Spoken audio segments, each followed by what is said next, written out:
And welcome inside of the Robert J. Collins Arena. Tim Canofemo alongside Brian Gausward as we welcome you another presentation of Brookdale basketball here on Brookdale Television. Today we have a doubleheader coming out for you. The Brookdale women and the Brookdale men's team will be taking on the Passaic County Community College Panthers. The women will be up first. That's the game that's about ready to take place. And Brian, the women have been on a roll lately, winning 8 of the last 9 games and blew the County College of Philadelphia out of the building on Thursday, 103-13. But more importantly, this team has been on a roll. What are you expecting this afternoon? Yeah, going to be a fun matchup. It's a conference game, back to playing games in the Region 19. That's always fun. Passaic is a team that's chasing Brookdale in the standings, so that makes for a good matchup in its own right. Second time these teams have met up. They met back in December. Brookdale had the upper hand in that game. It was close. They had a big fourth quarter to win that one.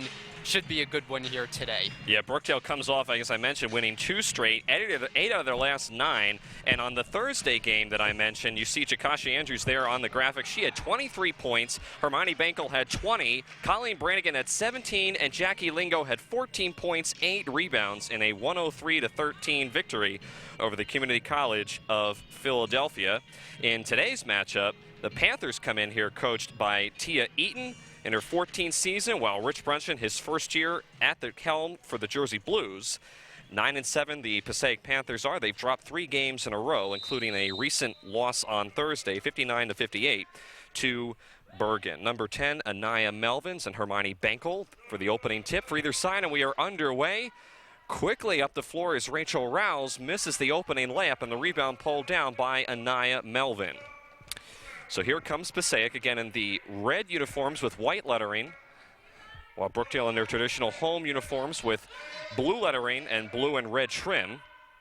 This is a shot from the top of the key that goes out of bounds after not even hitting the rim by Sharon Bell. And you hear Rich Brunson yelling, good, good, talking about his defense. And it was Hermione Bankel defending very well that time on the perimeter, forcing the errant shot. So now Brookdale tries to get their first points of the afternoon. This is Jakasha Andrews. Cross-court pass to Colleen Brannigan now will pull up at the foul line. It's too strong. Gianna Errico down low with the rebound. And not able to get it to go. And a rebound pulled down now by Sharon Bell. Bell out of control and lost it. Now here comes Brookdale the other way. 2-on-1. Andrews going to keep it herself. Goes at the hole. No good. Bankel saves it from going out of bounds, and Brookdale gets a fresh 30. Andrews back up with it and rolls in. Andrews has really evolved into this team's go-to scorer now. They don't have a lot of big-time scorers outside of Andrews, but it's good to know that in a close game late, they have a player they can go to take that last shot, and she has been clicking offensively this season. Last several games, Andrews has been strong, averaging 19 points a game. Inside, this is Corinda Jetter, and we'll have a jump ball called and it'll remain here with 7 seconds on the shot clock. Anaya Melvins will inbound underneath her own basket. Almost stolen away there by Jakasha Andrews. Zanaya Thomas dribbling with the ball. Hands off to Bell. Bell doesn't realize the shot clock is about to expire, and that's a turnover for Passaic. Yeah, you have to realize on the last inbounds play that you only have 7 seconds. It looked like Passaic a little out of sorts after that inbounds pass came. Didn't realize how much time they had, and the shot clock runs out. So Passaic really spread out, as is Brookdale on this side of the floor. Colleen Brannigan now in the corner. Errico double teamed. Rachel Rouse, long jumper, too strong, and a rebound to Melvin.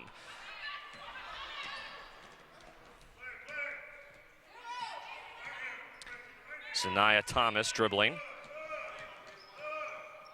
May have gotten away with the double dribble there, I'm not sure. Now this is Bell back to Thomas for a 3 in the corner. It's short, and Errico brings down the rebound.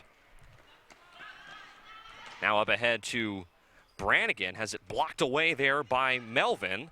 Bodies go flying down to the floor. That was Melvin and Brannigan. Bell now across the midcourt line to the hole. Was looking for some contact, no call. Back up with it with the rebound. That was Melvin. It'll stay here with Passaic. you know, one of the big stories the first time these two teams met, Brookdale got absolutely clobbered on the glass. I mean, Passaic had something like 60 rebounds in that game. Brookdale, we know, because of their lack of size, they struggle in that department. That's something they're going to have to find a way to cope with in this game. Bell on the baseline, try to give it to her teammate Melvins. Now back out to number 33, Imani White with the ball. Bell with a corner shot, no good, and the weak side rebound to Chikasha Andrews, who's fouled in the forecourt. I'll tell you, that was actually a good foul, because if not for it, Andrews was going to throw it down court, and no one was on the other end with Bankel, who would have had an easy layup and fast break. So Rachel Rouse will come out of the game, and in for her for the first time this afternoon is Cheyenne Lyons, number 13. Brookdale still with a 2-0 lead. Brannigan a long three, no good. And a rebound pulled down by Jeter.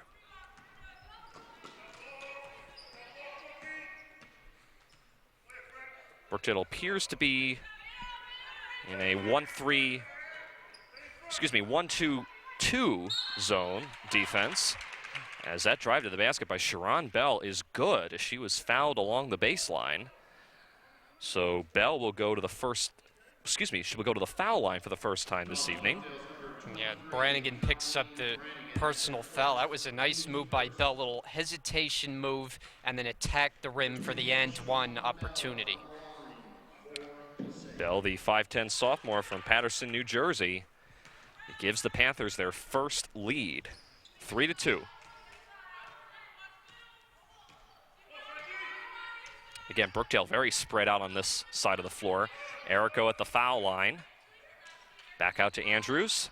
Drives inside, pulls up. Way off the mark, didn't even hit the rim. White with another rebound. Bell over to Thomas for a three. Too strong, and Chikasha Andrews will wisely let that go out of bounds.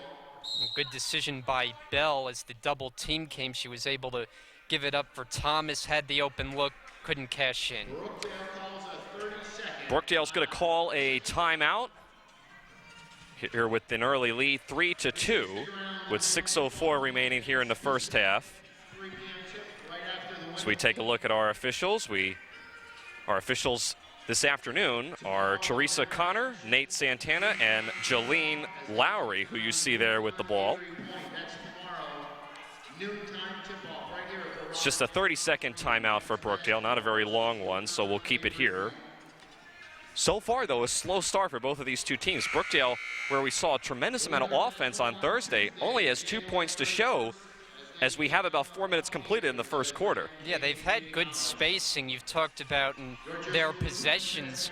The spacing's been good. Players spread out across the floor, but so far yet to get into a good rhythm where they can get into their offense. We'll see if they can get that straightened out after the timeout. Andrews out of the timeout, finds Hermione Bankel down low, and she's fouled. She hurt her hand as she was going up there with the ball. And Bankel, who was one of the standout players in that blowout win, although there should be a word to use bigger than blowout than the game we saw on Thursday. But Bankel had 20 points. Just about everyone who got in the game for Brookdale was a contributor in that runaway performance. Hermione averages 9.4 points a game and comes in here shooting just under 60% from the foul line. Second shot is on the way, and no good. So Hermione comes away empty at the foul line. Passaic still holds a 3-2 lead. Bell finds Thomas, who drives inside, goes right around Cheyenne Lyons, and easily lays it in. Yeah, it was just way too easy. Lyons unable to hold up defensively. Thomas just blows right by her for the easy layup. Bankel, long jumper, short. Errico had it for a second, lost it. Ball kicked around, a tie up at midcourt, and it'll go back to Passaic. Let's take a look at this last basket here.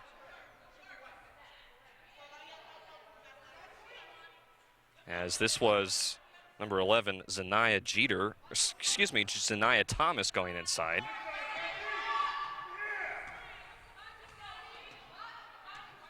Andrews now back over to Bankel. Bankel gives it to Errico at the left elbow, who drives inside and, again, not able to get a basket that usually Gianna is able to knock down. And here comes Passaic the other way. Bell, nice move to get her inside. Now it's picked up by Hermione Bankel. One-on-one with Thomas, and it's good off the glass. Nice job for Hermione Bankel to get on the board this afternoon. Yeah, Bankel opted not to take it all the way to the rim, took the bank shot in the paint, but good enough for Brookdale as they end a little bit of a scoring drought. Bell, long three, scooped up by Andrews. Again, Brookdale with a fast break opportunity. Andrews pulls up at the foul line. It's too strong, but Bankel is there with the rebound. Now Andrews back up with it for a three. Got it. And that's really where Brookdale is at their best, getting out in transition. They didn't make that initial opportunity, but Bankel crashing the offensive glass, and Andrews the sharpshooter from three-point range. Oh, Bell just dribbled it off her foot and lost it out of bounds.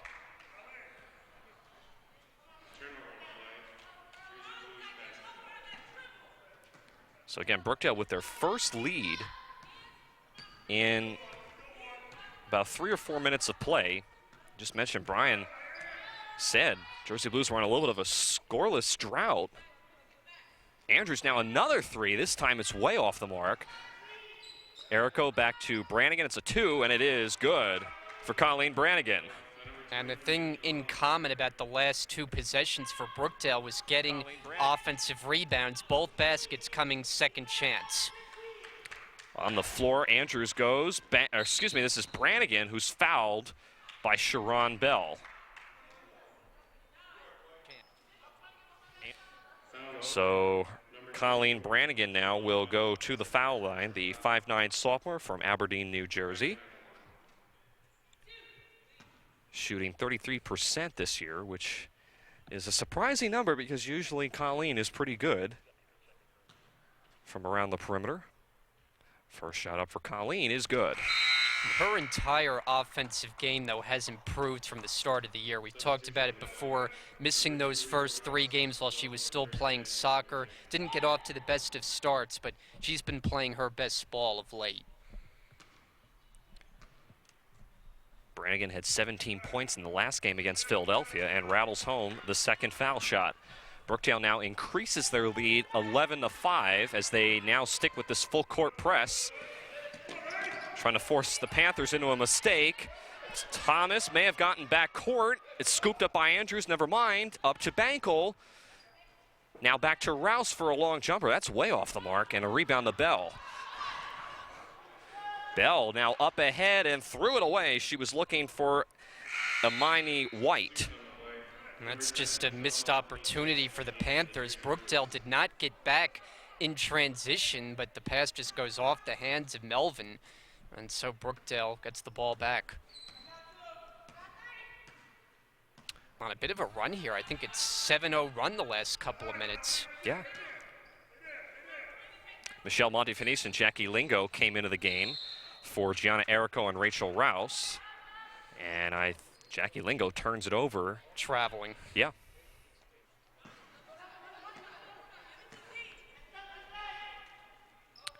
Ooh, that's a backcourt violation. I don't think Melvin realized that Thomas was across the half-court line as she turns it over. You know, they came close to an over and back call in the previous possession when Brookdale wound up coming away with the steal.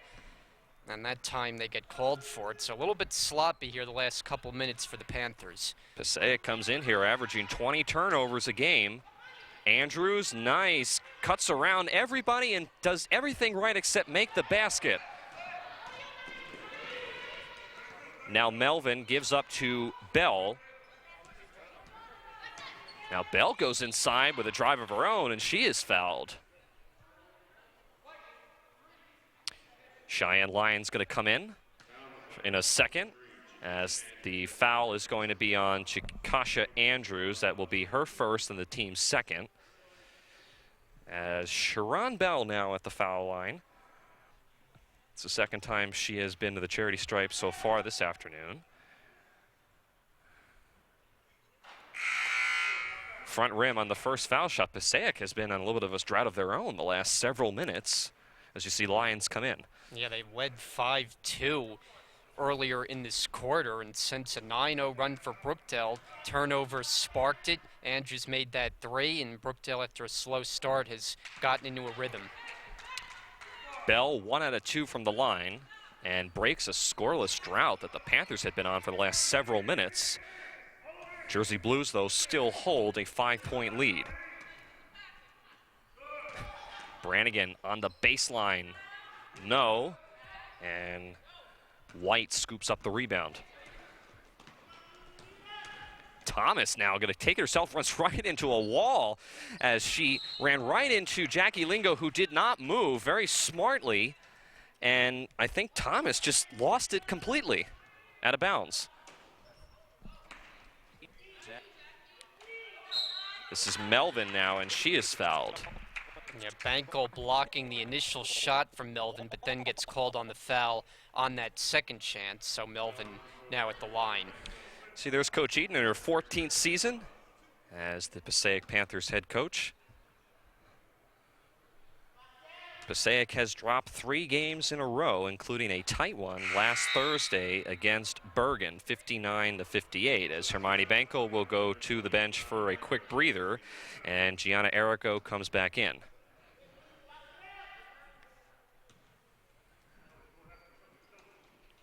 Melvin 1 out of 2 again from the line. Passaic slowly starting to chip into this Brookdale lead, 11-7. Montefinis finds Errico at the elbow and not able to complete that drive to the basket. Lingo wrestles away a rebound. Shot clock did not reset though, and Brannigan travels on the perimeter. Yeah, the initial shot from Errico didn't hit the rim, so the shot clock doesn't reset, and then Brannigan on that baseline drive turns it over. Bell, Montefinis went down to the floor to try to grab that ball away. Now we have a tie-up with Brannigan and Bell. It'll stay here with Passaic with 21 on the shot clock. I think Bell may have taken a shot to the face area. She came away rubbing her eye, but she's good to stay in. And you always worry whenever you get hit in the eye, particularly if players are wearing contacts, that one of those contact lenses always get popped out. Appears though Bell is okay, as she is again fouled to her way to the basket. We've seen Bell now several times driving to the basket and drawing fouls so far this afternoon. Yeah, I was just going to say, Brookdale hasn't had much of an answer. She's gotten the ball at the perimeter and just makes that one move directly to the rim, draws contact, and back she is now at the line. Bell again not able to hit the first attempt from the line. Passaic comes in here shooting as a team from the free-throw line 52%. But it has been a struggle so far as she comes away empty this time. Approaching a minute left here in the first quarter. Brannigan a long three, no good. Rebound scooped up by Thomas. Now Thomas going to go coast to coast, goes right at Errico, no good, too strong. White with the rebound. Thomas lost it for a second. Now this is Thomas again, and she's fouled by Cheyenne Lyons. Pace really picking up here the last couple of possessions, and the ball trading hands a lot. But a lot of free throws in this first quarter for Passaic. Brookdale's got to watch the foul trouble. Second foul on Cheyenne Lyons. It's the team's 5th foul, so now Brookdale is in the double bonus for the remaining 54 seconds here in the first quarter as Cheyenne Lyons goes to the bench with 2 personals, and Rachel Rouse comes back to the foul line. Almost fell inside there before Thomas let the ball go, and I think they're going to call that on her as lane violation. Yeah. It's disappointing. So Zanaya Thomas, after missing that second foul shot, Rachel Rouse came into the paint a little too early. Thomas's second foul shot is no good. Man, Passaic has just struggled from the foul line this first quarter. Brannigan couldn't find Rachel Rouse. It was too strong for Rouse to bring in. And it's another turnover. Again, Rouse, remember, returning from being cleared from a concussion just last week. And her second game back since then.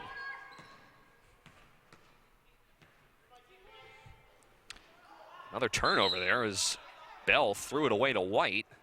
And Pete Fusco, the athletic trainer on the sideline, was able to catch that pass. Now, you mentioned earlier the turnovers for Passaic. They averaged somewhere around 20. They turned it over 40 times when these two teams met in December.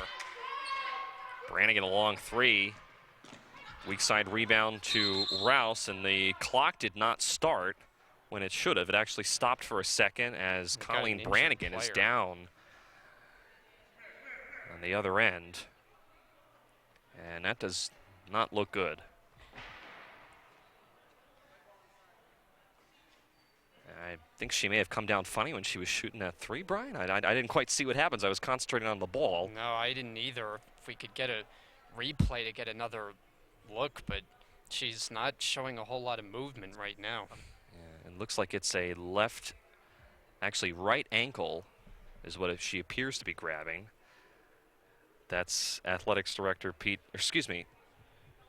athletic trainer Pete Fusco trying to work on it. I think she probably fell down funny when she was taking that three. I don't know if there was contact. Anyway, she does appear to now sit up and looks to be not in serious pain, but certainly she's not 100%. So 20 seconds remaining here in the first. Again, Brookdale with an 11-8 lead. And if Brannigan is going to go out of this game, it's going to be a big loss because she routinely contributes a lot of points, particularly from behind the three-point line, as women's soccer coach Katie Miller is going to help her up along with Pete Fusco, and she's going to gingerly walk off the sideline. So we sure hope she is okay. Looks more to be an ankle injury from what we can gather up here in the booth, but again, we are speculating as this is difficult to try to diagnose from all the way up here, but we will keep an eye on it, and when we get a chance to update you, we will as soon as we can. So back in play here, Jackie Lingo comes in for the injured Colleen Brannigan. Brookdale now with the shot clock turned off can hold for the final shot here in the first quarter. Erico now back out to Bankel. Or excuse me, that was Andrews with the long three. It's off the mark. And another tie up here. And very smartly, the Jersey Blues will get the ball back.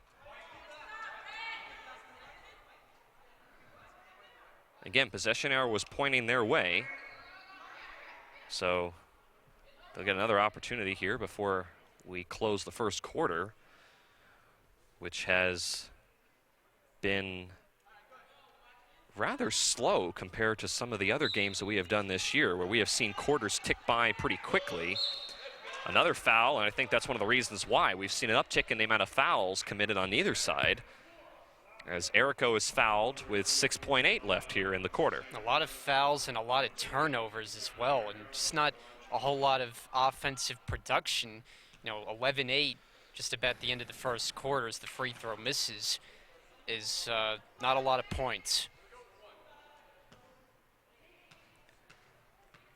Erico shooting 76% from the line, 1 out of 2.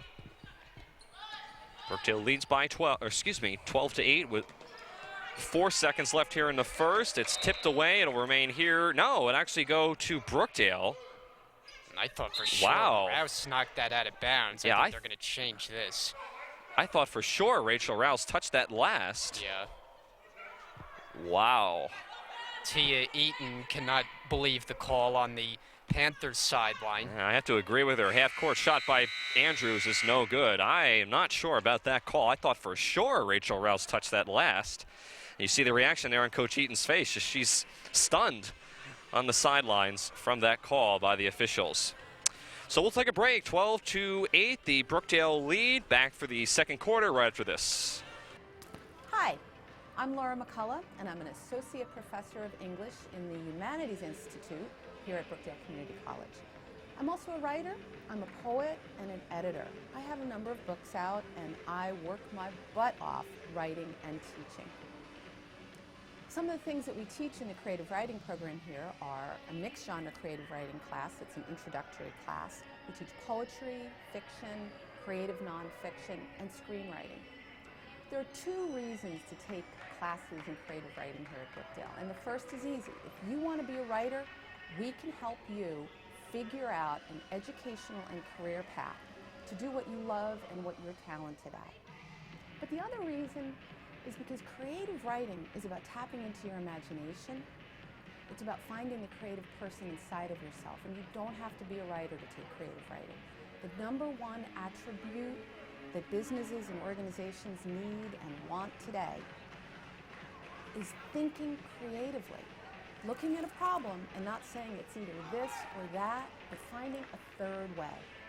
So creative writing classes will help you to think more creatively. It'll also help you to be more empathic, to understand yourself better, and to understand your place in a very changing, complex world. We love our creative writing students here. We work with them in class and out. And if you're at all interested in tapping into your creativity or finding out what Back here in the Robert J. Collins Arena, getting ready to start the second quarter. Tim Califemo alongside Brian Goudsward.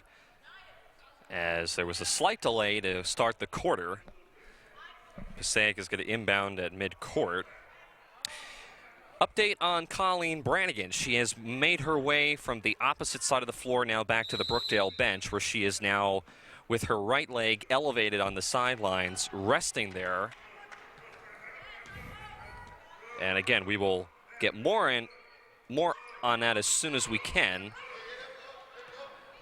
Intercepted there by Andrews. Now up ahead, fast break to Bankel, and Bankel lays it in. So now Brookdale leads by 6, 14-8. Bell, nice move inside and banks it off of the glass and in. Bell has shown a really nice ability to penetrate to the rim, and that time gets the shot to go off the glass. There's a new player in the game also for Passaic that we should mention, number 13, Taz Moore, who has come in. She is playing center right now. Bankel along two, no good, and the rebound is controlled by Melvin.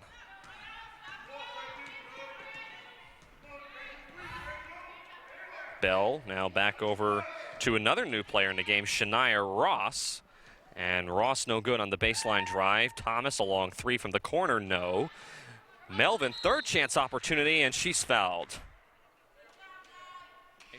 Brookdale unable to come away with the rebound the first and second times there off those misses, giving Passaic extra chances and more free throws. Jackie Lingo's going to pick up her first personal foul. Let's take a look at this last foul here, Brian. Yeah, definitely. As you see, Anaya Thomas fouled. Excuse me, that was Anaya Melvin. She was not able to make either one of them from the line. However, the rebound pulled down by Ross.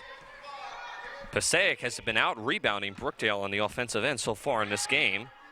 Thomas, a three, good. Yeah, and that was good basketball. Playing down near the post that time was Melvin, kicking it back out to Thomas for the open look, drains the three. Andrews going inside. Did she walk or did she get fouled? The officials are going to discuss that. Because she did take an extra step, and it looks like it's going to be a foul on Passaic, so it'll be on the floor. I think Andrews should have gotten the continuation there. She made the basket. I thought that should have been an and one. It's a fresh 30 for Brookdale. The inbound, Bankel to Errico. Rouse, a three. Way off the mark, but Bankel is right there to put it back up. No good. And Bell, another rebound. A little out of control coming up the floor. That's okay. She regathers it. And Passaic sets up. This is Cheyenne Shania Ross. Bell now another three. Back iron, no good. Erico, tried to save it from going out of bounds. It'll remain here with Passaic. Yeah, she came close to being able to save it, but just off her hands at the last moment. Passaic has found a way to get so many extra possessions, whether it's offensive rebounds, Brookdale missed opportunities. Tight game, though.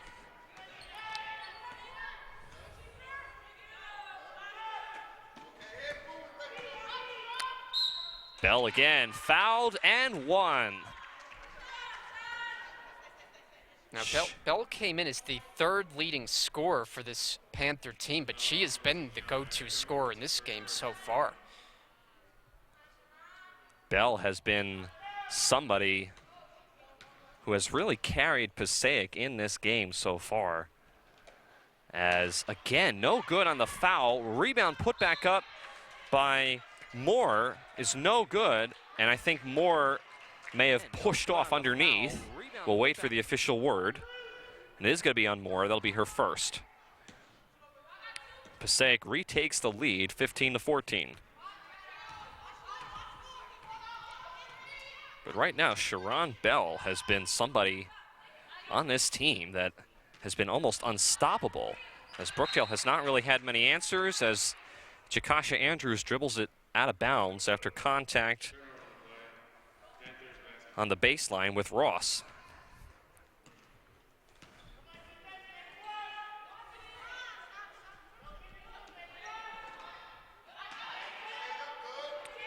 Ross back to Bell. Thomas, another three, no good.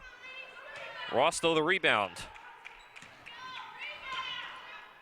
Ooh, Bell fouled again. And they may get Jackie Lingo. No, they're going to get Jakasha Andrews with her second foul. It'll be the third on the team. Well, the last thing Brookdale needs is to have Andrews get in foul trouble with Brannigan's status for the rest of this game in question. And Andrews, obviously the go-to scorer, running out of offensive options. Melvin now back to Bell. Passaic, one of the reasons why they've stayed in this game has been their rebounding. Thomas, awkward shot, almost rolled in. Ross the rebound, now Thomas again on the baseline, and this is good. And I think the Jersey Blues, Tim, have to be really frustrated that they are giving up so many offensive rebounds, and that was the case in the first meeting back in December, just giving too many extra chances and Passaic cashing them in. Oh, Bankel just could not handle that, as she had four different players around her in the paint, and it's taken away by Passaic, as again Bell in control at the top of the key.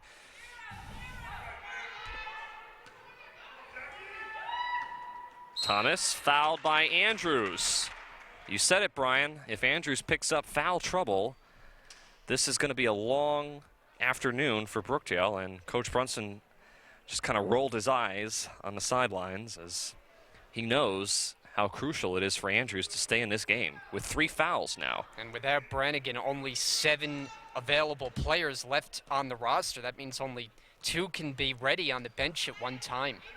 Brookdale did win the last time these two teams played in early December, as that's an air ball there. Rebound by Melvin, she's fouled. Passaic all over the offensive glass in this game. Let's take a look at this last foul down low. I think they're going to get Jackie Lingo. As you see, Melvin's here, bringing down the rebound. Jersey Blues just not set in any position to box out underneath. But one thing that has kept Brookdale in this game has been the amount of foul shots that Passaic has missed. There's no question they've left a lot of points out there as that second one goes in, but Brookdale is very fortunate, I'd have to say, to only be down by 4 points right now.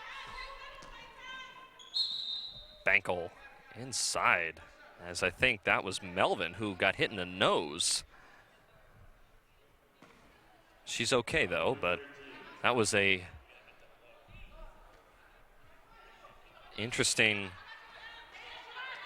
drive there by Bankel. They're actually going to call the foul on number 13 more, as again, Brookdale just cannot convert at the other end. Now this is Melvin's one-on-one with Andrews, and Melvin lays it in.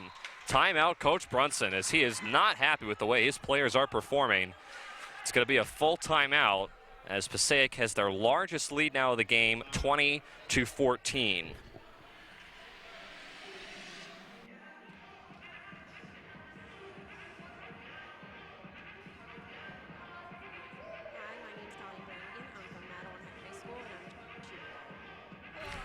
Didn't let me know. Township High School, and I'm the center. Hi, my name is Hermione Bunkel, but everybody calls me Frenchie. I'm from France, and I'm a guard. Hi, my name is Michelle Montefinisi. I went to Monmouth Regional High School, and I am a point guard. Hi, my name is Jackie Lingo. I went to Manasquan High School, and I play forward. Hi, I'm Cheyenne Lyons. I'm from Keensburg High School, and I am a point guard. I'm Rachel Rouse. I went to Academy Charter High School, and I'm a shooting guard. Hi, I'm Shakesha Andrews. I went to Lumber's High School. I'm the point guard. We are Brookdale's women's basketball. Go Jersey, go! Back here in the Collins Arena, 5:30 remaining here in the second quarter. Brookdale in a dogfight with the Passaic Panthers. 20-14, the Panthers lead. As Brookdale has just struggled on the offensive glass, and they're having to do it without one of their star players in Colleen Brannigan, who is still on the bench with a right ankle injury. Andrews' pass is intercepted there. This is Thomas one-on-one with Andrews.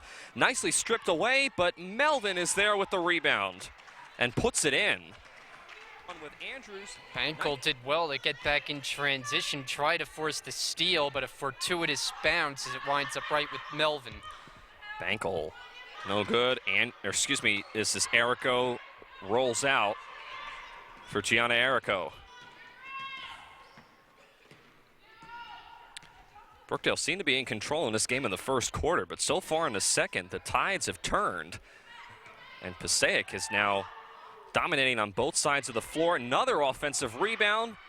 All types of contact down low, no foul. Now here comes Brookdale. 5-on-4 as Melvin is trying to get back on defense, and she does. Andrews along three, desperation, no good. And Bell, another rebound. Nice play by Cheyenne Lyons to tip it away. Thomas got it back. And now Hermione Bankel is going to be fouled after trying to grab that ball away from Anaya Melvin.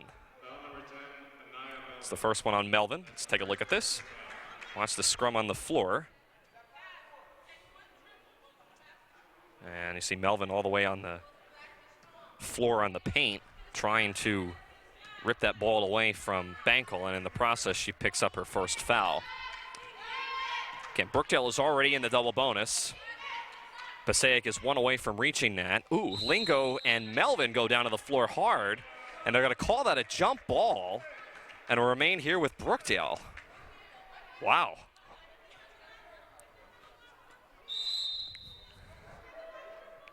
Fresh 30 for Brookdale, under 4 minutes to play.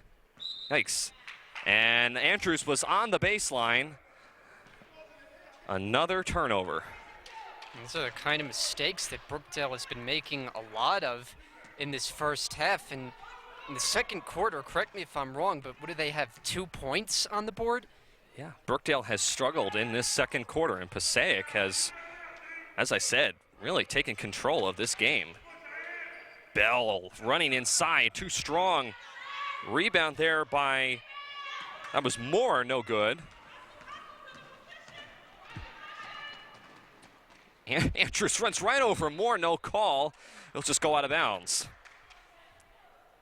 Andrews just a little bit out of control, trying to weave her way through traffic.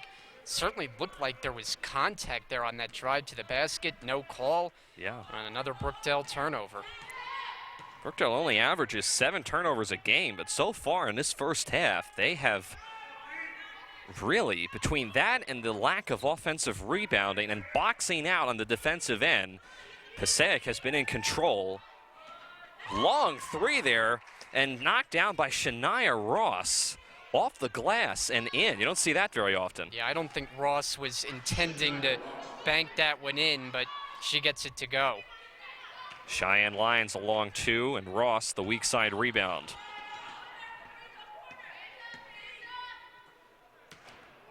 Bell, straight on 3, too strong. Again, fight for the rebound. And it's going to remain here with Passaic as it's another tie-up. Passaic's doing a really good job, though, of running the offense. You see all the times they're able to move the ball. They're a good passing team, and more often than not, they're finding a player for an open shot. Ross. Back to Thomas. Bell, who's been so good with the dribble drive penetration. Weak side rebound putback. No good by Moore. Bankel couldn't handle the pass by Andrews. Yeah, it was Andrews as the quarterback, Bankel as the receiver, but the pass just a little bit too high for Bankel to be able to reel in. Should mention that Coach Chizak and the men's coaching staff are lining up, ready to go. Again, they will tip off against the Passaic men's team at approximately 3 Eastern time. We'll have that game live. Bell inside, nice, off the glass. There is just no stopping Sharon Bell, who has been so consistent with the driving, and Brookdale almost throws it away. No one was waiting there for the ball. Lyons along 2, it rolls off the glass and in. And Brian, correct me if I'm wrong, I think that's the first points for Brookdale in almost 8 minutes. I think you're right. It was much needed for them to finally get one to go down here in the late stages as we get set for halftime. Try to chip away at this deficit.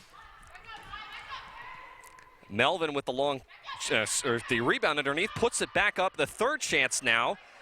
And Lingo able to rip down that rebound. Now here comes Bankel with a fast break opportunity the other way, and she is no good on the layup. Now here comes Bell. Goes right around Andrews, no good. Melvin again, puts it back up and in. 29-16. Far cry from 59 to 5, though, isn't it? Yeah. Well, that was the last game that we did, right? That's right. Yeah. Brookdale was handily in control, but they have struggled. A very rare struggling game as Andrews finally answers. It's still an 11-point deficit.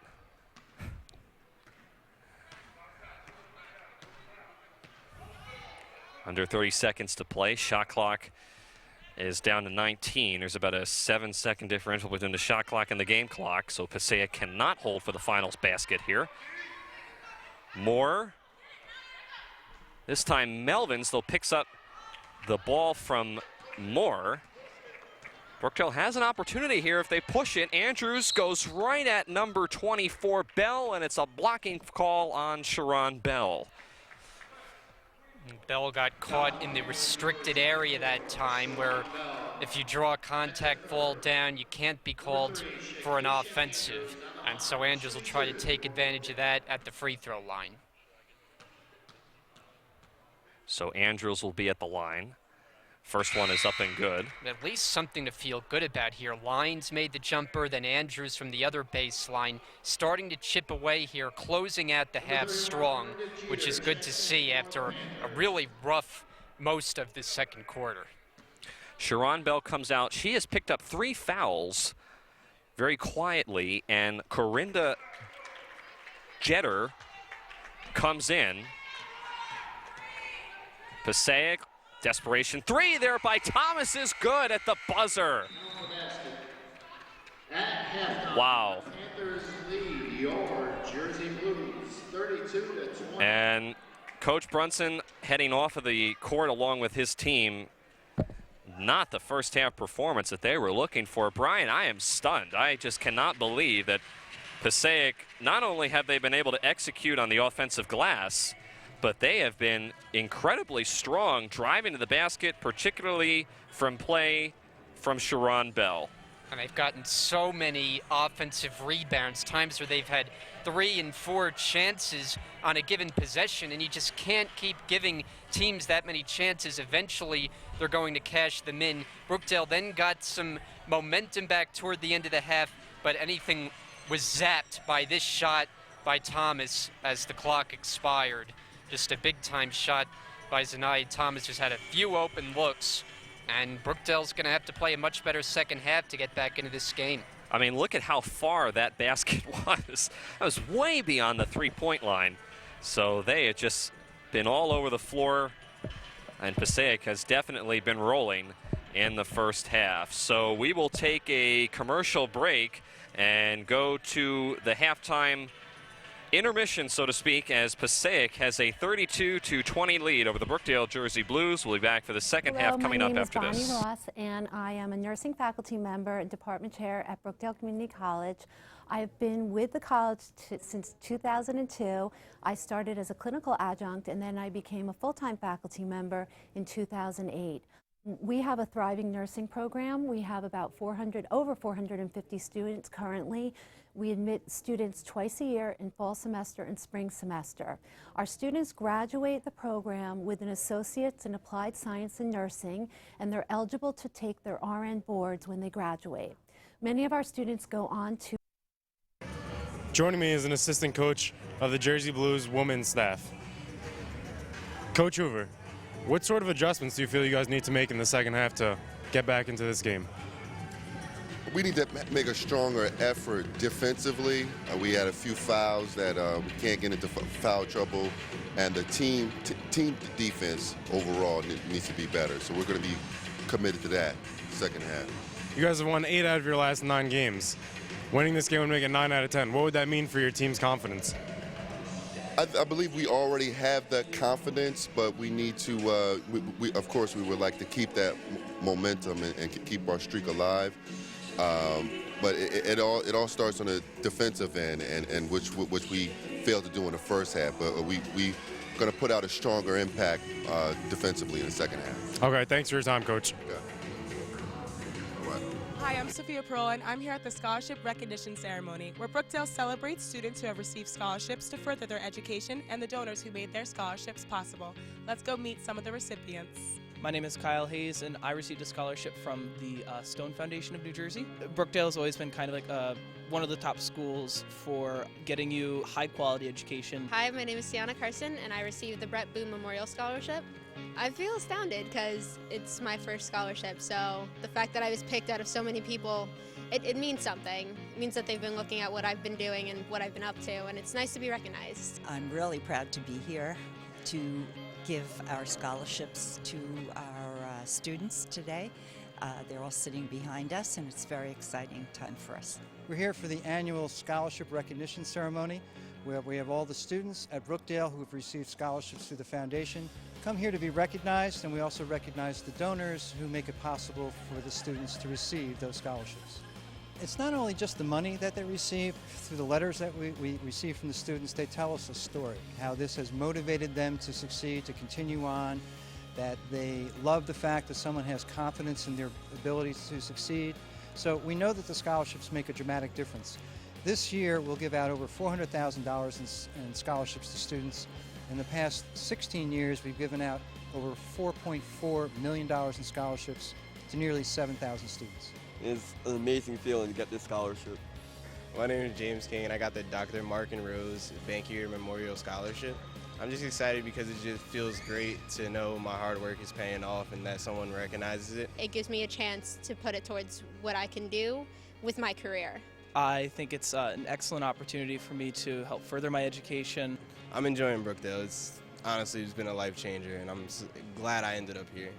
I would say thank you for all you've done. Without this scholarship, I would probably not be able to finish my education, which I will be finishing next semester.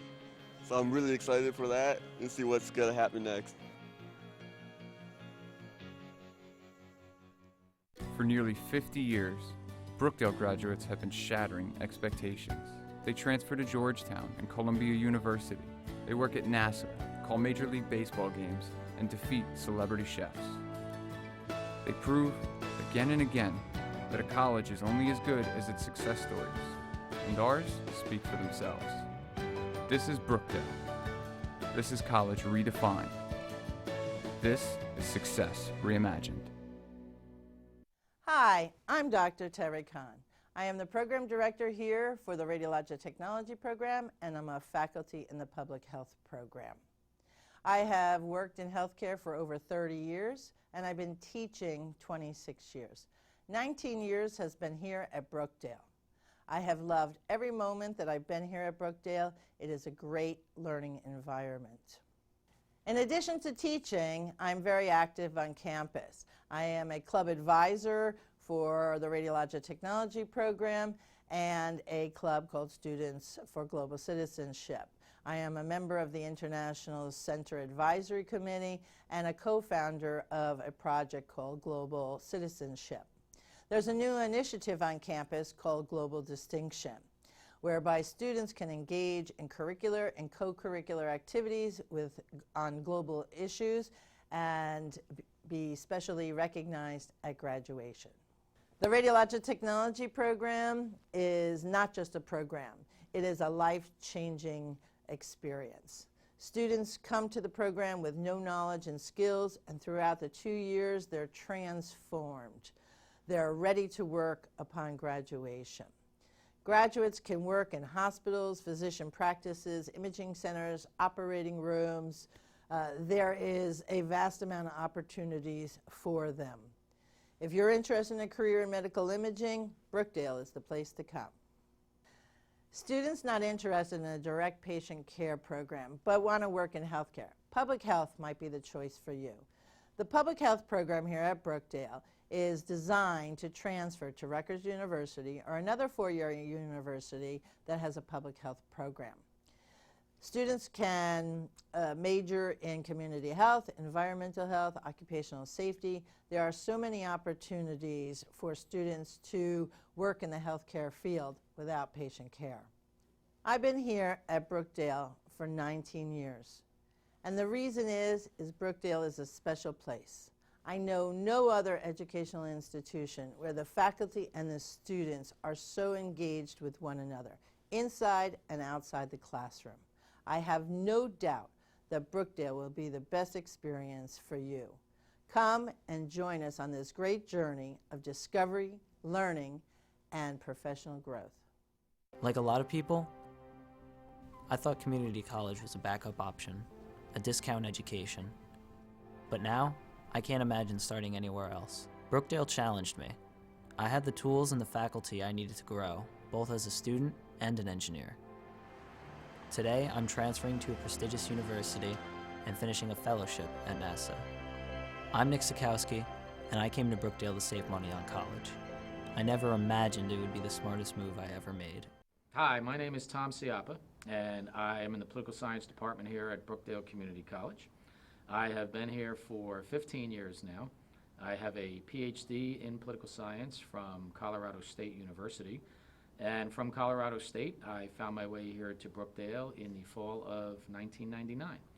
I teach courses in a number of different areas, including American government, international relations, comparative politics, and environmental politics. Here at Brookdale, we try to cover a wide range of subject matters and topics for the students to study. And why should you study political science?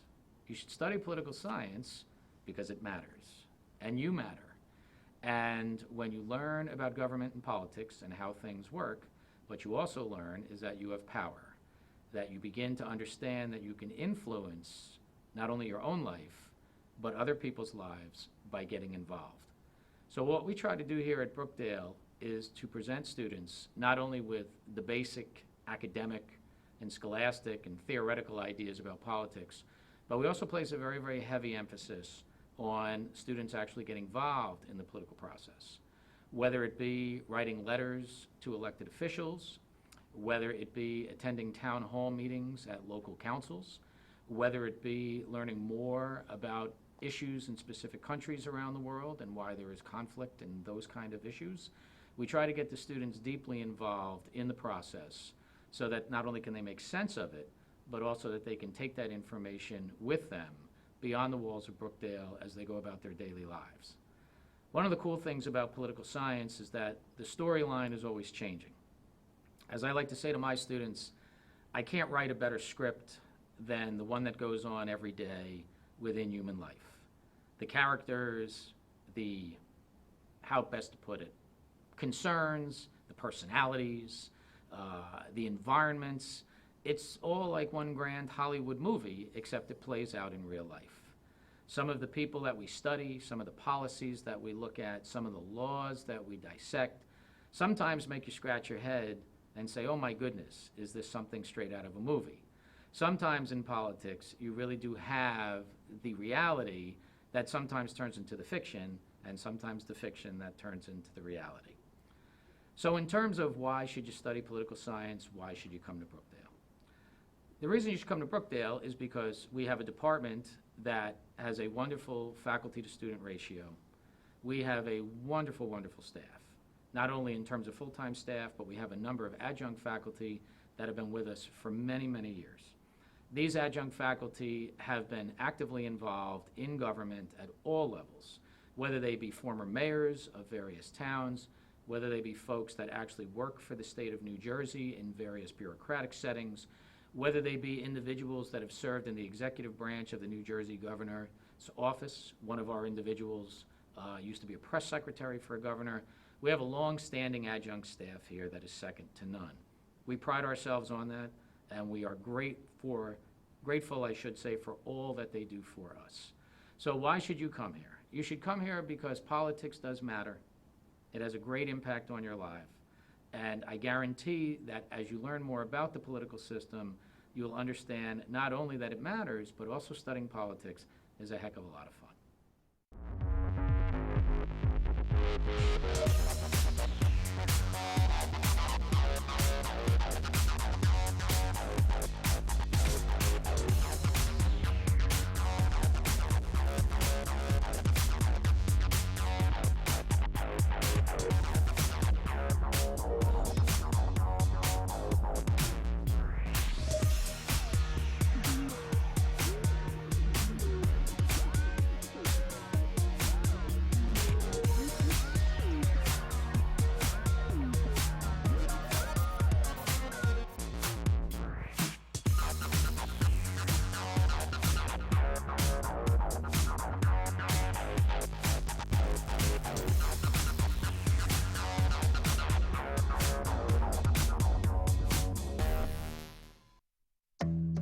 Minds can achieve anything. We make sure they get to college. Federal student aid provides more than $150 billion in grants, loans, and work-study funds to make college possible for anyone with the mind to get there. Because if given the chance, minds will do great things. Federal Student Aid, proud sponsor of the American Mind. Learn more about money for college at studentaid.gov. Hi, I'm Michelle Zuppi, Brookdale faculty and department chair of the Culinary Education Center of Monmouth County.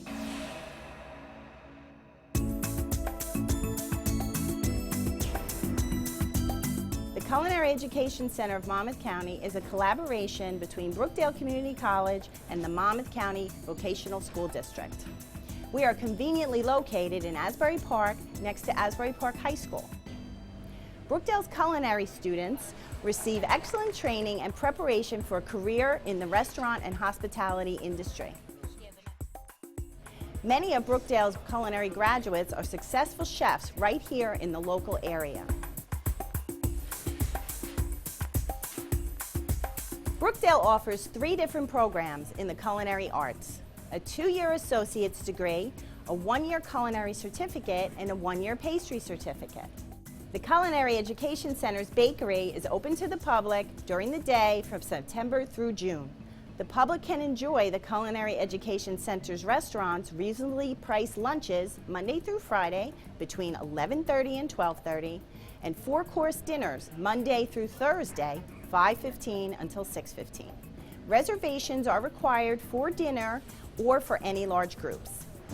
Come and experience the Culinary Education Center of Monmouth County and watch the culinary students prepare your meal. under the direction of the center staff of amazing chefs. For more information, Back inside the Robert J. Collins Arena, getting ready for the second half of action here. Tim Kettlefamo alongside Brian Goudsworth, the Brookdale women's team taking on the Passaic Panthers. First half, let's say, was kind of ugly. Brookdale only scored 20 combined points in the first and second quarter, and they are down by 12, 32-20 to start the second half. And right now, it has been Sharon Bell on the offensive end and rebounding that has been the nemesis for Brookdale in this game. Yeah, Sharon Bell has done a great job offensively. She's shown the ability to shoot from the outside, but mostly the offense has run through her, and she's had her way going to the rim.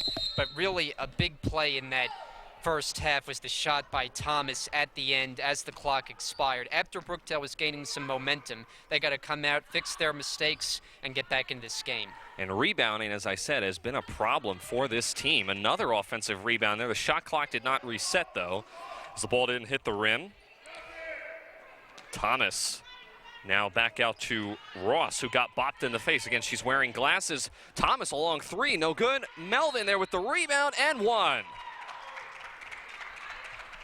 Well, you just referenced the rebounding, and I mean, we don't want to sound like a broken record, but it's been a big issue. They just have had an inability to block out near the basket, come away with defensive rebounds, and it is costing them big time today. Brookdale averages 5 offensive rebounds a game. I'd be surprised if they have gotten to that much at least, as Passaic has just been on fire. Andrews trains a three off the glass. And just an update, too, on Brannigan. I saw at the end of the first half her on crutches, so it would seem that she will be out for the rest of this game. Yeah, she walked back to the training area on the other side of the court, did not go in with the did not go into the locker room with the team, instead went to the training area, and I assume that's where she will probably be for the remainder of this game. Jackie Lingo, who started on the floor to begin the second half, here in the third quarter, is going to come out as Cheyenne Lyons comes back in. Lyons is wearing a brace on her left hand. Almost looks like a cast, but it's hard to make out from up here. Could be a brace or a cast. Have to keep an eye on that. Andrews, another three, this time way too strong. And number 13, Taz Moore, pulls down the rebound. And previously, Andrews had banked in a three. Looked like she was trying to do the same on that one, but it doesn't go. Ross answers right back with a three of her own, and Passaic now leads 14, 37-23. Should mention, Sharon Bell is still on the sidelines, has not come into this game. Another turnover there as Rachel Rouse could not handle the pass from Gianna Errico. Yeah, Bell is in foul trouble. Picked up 3 fouls in that first half, so not a part of the action to start the second half. It doesn't appear to be hurting Passaic thus far. Brookdale now has switched to a 2-3 zone, which is a different defensive look than they had in the first half, where they were mainly man-to-man. Coach Brunson trying to change it up a little bit. Thomas now floats it up inside, and from the baseline is good. Passaic is just not missing. Yeah, their offense has been in tune all game, and that time Thomas makes one dribble move around Bankel, gets enough space on that baseline to make the jumper. Dangerous cross-court pass. Thomas thought about stepping in and intercepting it. Cheyenne Lyons from the corner. Rachel Rouse couldn't handle the rebound.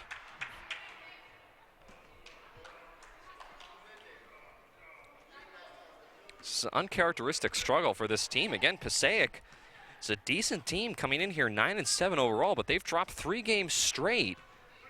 And Brookdale has been on a roll. We were expecting a lot more from this team, and we have not seen it so far. I have a long way to go. Ross straight on 3. It's going to go out of bounds, as Hermione Bankel not even going to make an attempt to track down that rebound. And it's almost as though the Jersey Blues have something of a hangover from the last game. I mean, it's very rare to have a game like that where the score is 103-13. So you just kind of wonder the residual effects of what that has after, that maybe you don't come out as crisp to start your next game. Rachel Rouse nails a 3 from the corner. Still a 13-point deficit, though, for the Jersey Blues. Ross splits the defense and not able to get the roll inside. Now they're back up with it by Melvin, and she is fouled. And one of the Jersey Blue assistants I heard yelling rebound, giving Rich Brunson a break from having to yell it. But it's been an issue all game long, and now more free throws for Melvin.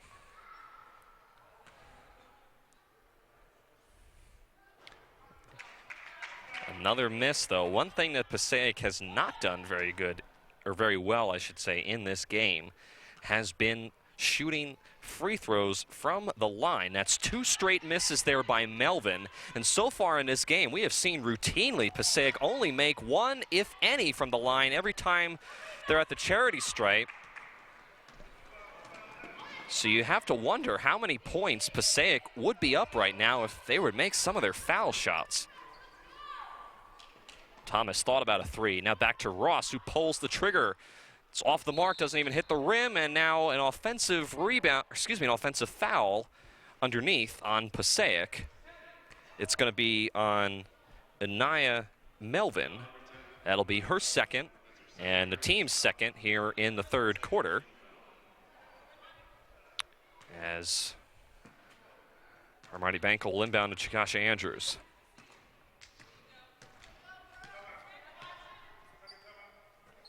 And Coach Brunson's going to take a quick 30-second timeout. We will take a 30-second commercial break. 6:03 remaining. Back to the Collins Arena after this. Hi, my name is Tom Ciappa, and I am in the Political Science Department here at Brookdale Community College. I have been here for 15 years now. I have a PhD in political science from Colorado State University.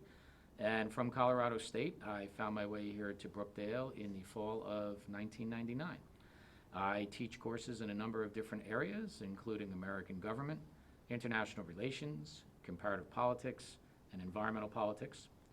Here at Brookdale, we try to cover a wide range of subject matters and topics for the students to study. And why should you study politics? Back here in the Collins Arena, 6:03 remaining here in the third quarter. Brookdale down by 13, 39-26. Coach Brunson had just taken a very brief 30-second timeout. Brookdale trying to get back on pace and get back into this game. Andrews has struggled from the floor this afternoon. Ross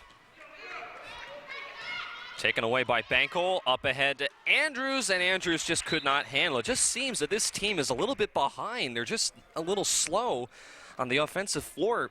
Andrews had plenty of an opportunity to bring that pass down, but just doesn't seem that the energy is there right now, Brian. Yeah, we saw Brookdale go about 8 minutes in the second quarter without any offense whatsoever, and you talk about Andrews struggling from the floor today. It's kind of ironic because in the last meeting she had one of her best games, a red-hot shooting performance, had something like 26 points, but unable to get on track today.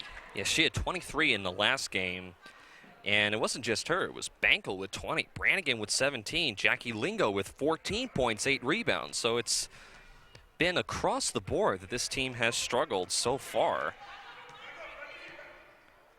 Jersey Blues average 64 points a game. They're barely cracked the 30-point deficit right now. 30-point mark, I should say, not a deficit. The deficit right now is 13. Lions no good, and Rouse and Bankel were underneath the basket, but were cleanly boxed out. Ross find Melvin's inside, and she is fouled. And count the basket. That will be on, I believe, Gianna Erico with her third personal. Third on the team. And go ahead, Melvin Brian. got the ball in great position to just go right up strong to the basket. Misses the free throw, so she can't complete the three-point play. But Brookdale's going to have to find a way to get some more production on this end of the floor right now. Andrews open for a three. She takes it and she hits it. And that'll certainly help that cause. When you're struggling, you go to your go-to scorer. Even on not her best shooting night, maybe she can get going for the rest of the game, as now Brookdale will get it back off the turnover. And Brookdale, as you saw, put the full court pressure on. That was something that they went to early in the first quarter. As we take a look at this last three by Andrews, nice release and, of course, nothing but net. But they went to that full court press earlier in the game. It worked well for them. Maybe they're going to try to go back to that. Thomas, one-on-one with Rouse. And Melvin traveled underneath.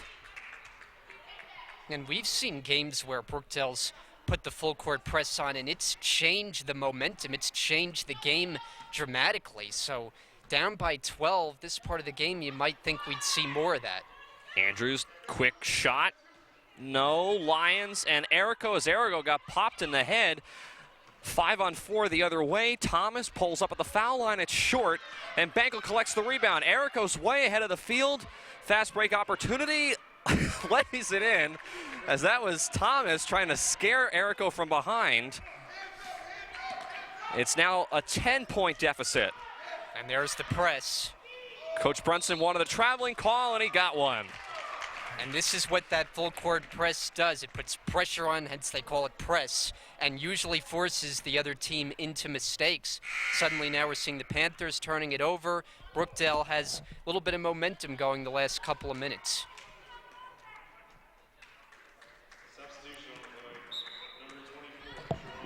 Sharon Bell and number 13, Taj Moore, come into the game. Again, Bell was almost unstoppable in the first half. She's got 3 fouls, so she has to be careful. Andrews, another 3. She's just not been on her game so far.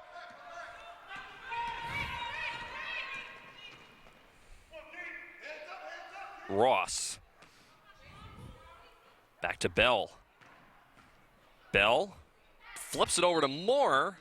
3 seconds in the paint on Melvin. And I believe that's 3 turnovers in the last 3 possessions for the Panthers. And Brookdale a chance to cut into this margin even further. It's a 10-point deficit as this third quarter is quickly going by. Brookdale's going to have to start making a run soon as they're starting to run out of time. Rouse back to Bankel.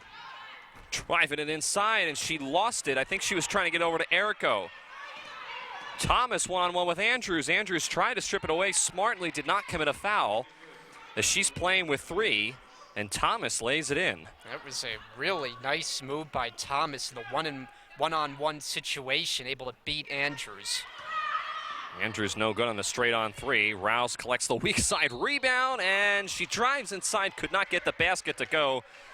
But a nice heads-up play by Rouse to go to the hole and draw the foul. Well, Rouse set the line, and I think the officials let her get away with one because I thought she traveled on that drive. Let's take a look at it, Brian. Does she travel here? Let's watch. 1, 2, and, well, okay, all right, so we saw 1, let's see. 1, 2, no, actually she does not travel, but was close there. Rouse was no good on the foul shot, by the way, her first attempt from the line. Shooting 47% on the year, makes 1 out of 2. And now look at this, Brian. Look at the full court press that Brookdale is applying here in the backcourt. See how the Panthers handle it. Ooh, foul there on Rouse. Just a little too over-aggressive that time was Rouse, trying to come away with a steal. The officials peg her with the foul. It's the first personal on Rouse, the 4th on the team. Bell's got it going to cross midcourt. She does. Nobody back on defense there for Brookdale. Moore blew the layup, but gets her own rebound and puts it in.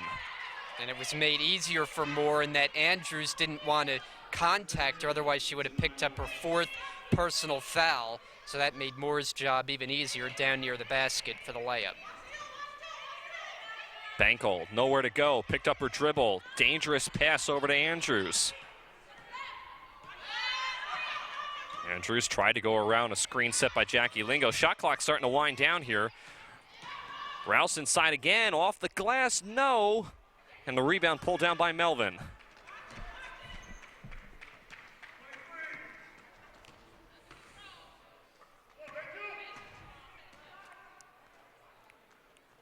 That's Thomas with a three. Front rim no good.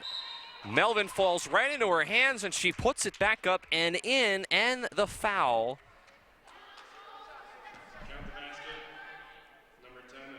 They're going to call the foul on Jackie Lingo, which is her 4th foul. No, she's one away from fouling out, and Melvin's been one of the big players getting offensive rebounds for Passaic. She had a double-double when these two teams met back in December. Brookdale, no answers to block her out. It's a 16-point lead. Cheyenne Lyons was open underneath. Andrews tried to get it to her, was tipped away. And timeout by Passaic as Coach Eaton will take a break with a minute left here in the third quarter. We'll step us. Actually, no, we'll keep it here. It's a 30-second timeout. 48-32 here in the third quarter remaining. You see in the background the men's team sitting behind the Passaic women's team as they are getting ready to come onto the court in just a few moments to play the Brookdale men at around 3 p.m. Eastern time. And they come in here having won 11 straight games, the top team in the Region 19. So Brookdale's on a bit of men's team's on a bit of a winning streak themselves. They've won 4 in a row. That's going to be a marquee matchup coming up. There's Coach Chizak, along with assistant coach Charlie Hawthorne to his right, chatting things over as we see Colleen Brannigan emerge from the training room and hobbling on crutches over to Coach Brunson on the sideline. I don't think we're going to see her. She has her shoe off, but she doesn't appear to be in too much pain. Nothing, obviously, anything severe, which is a good sign for Colleen Brannigan.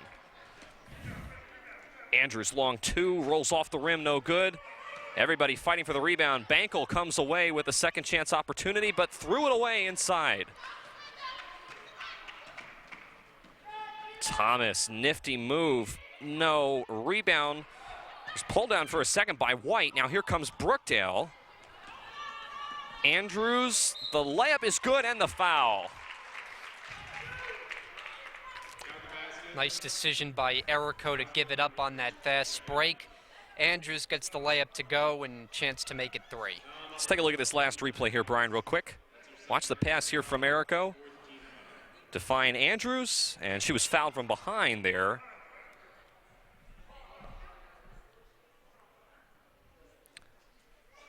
I think the officials are making sure they got the right person on the personal.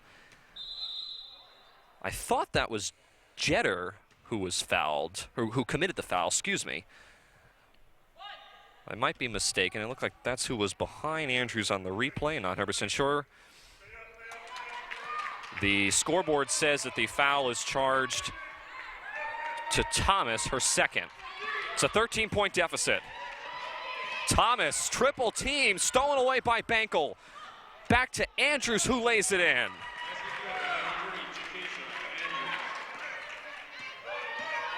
Final shot of the third quarter. Ooh, Erico saved it at bounds.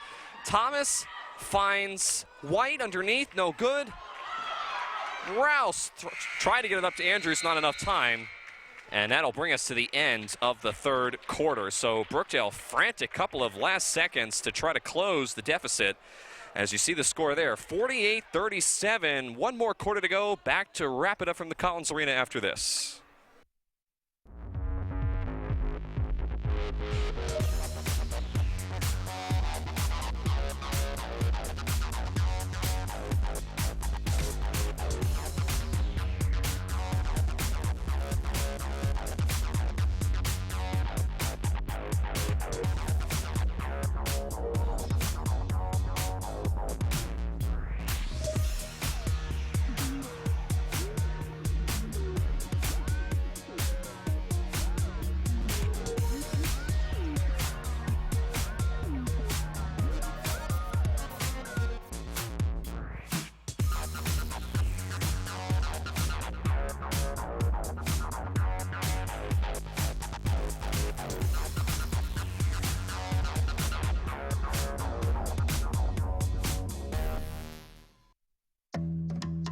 minds can achieve anything.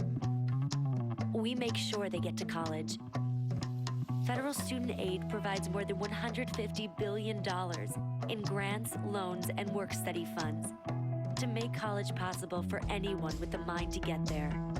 Because if given the chance, minds will do great things. Federal Student Aid, proud sponsor of the American Mind. Learn more about money for college at studentaid.gov. Hi, I'm Michelle Zuppi, Brookdale faculty and Back here in the Collins Arena, just about to start the fourth quarter. Brookdale with the ball, down by 11. Stolen away there by Thomas. I was just about to say how much momentum Brookdale had at the end of the third as Thomas lays it in at the other end. Back up to a 13-point lead.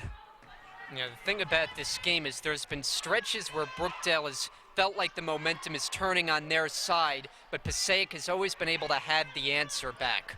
Bell bumped out of bounds, ball still in play. Andrews the other way, saved it actually to Bell, who lays it in. Bell, who was a big factor in the first half, but then was limited because of foul trouble, has 3. Didn't do much in the third quarter, but gets the first score of the fourth. Lyons underneath, can't finish at the basket. Brookdale only having 2 players back on defense for a second. Thomas back to Bell. We have not seen much of her in the second half, but Passaic really hasn't needed to have her on the floor as they've been able to handle themselves nicely without her. Again, one of the leading scorers in the first half, Bell was, for the Panthers. Melvin on the baseline, offensive foul on Melvin. Wow. Yeah, Melvin can't believe it, and frankly, I'm not so sure. The coach, Coach Eaton on the Panthers sideline, there was just no way that Bankel was set to take the charge on that play. That has to be a blocking foul. The only thing that could have swayed the officials possibly is if Melvin's leaned in, and I don't know, I couldn't quite see from where we are up here in the broadcast booth. But either way, it's an offensive foul on Melvin. That's her 4th. Errico could not get the bounce on the basket, but she will go to the line for a 2-shot foul. So Gianna Errico, 6-foot freshman from Ocean Township, New Jersey, shooting 76% from the line this year. First one up and good. Usually chips in about 8 points. That's her average per game. So it'll be another shot here for Errico. Again, Brookdale gonna have to go on a run here if they want to get back in this game. Both shots are good for Errico. Nobody picks up Ross as she comes down the floor wide open. Moore in the lane, no good. Brookdale finally able to get a rebound and prevent Passaic from getting a second or third chance opportunity. I think that was a misplay on the last possession. Brookdale wanted to go with the full court press, but backed off. Andrews cannot finish inside the paint, and Rouse picks up a touchy foul in the backcourt as she bumped into Sharon Bell. It'll be the second on Rouse and the first on the team in the fourth quarter.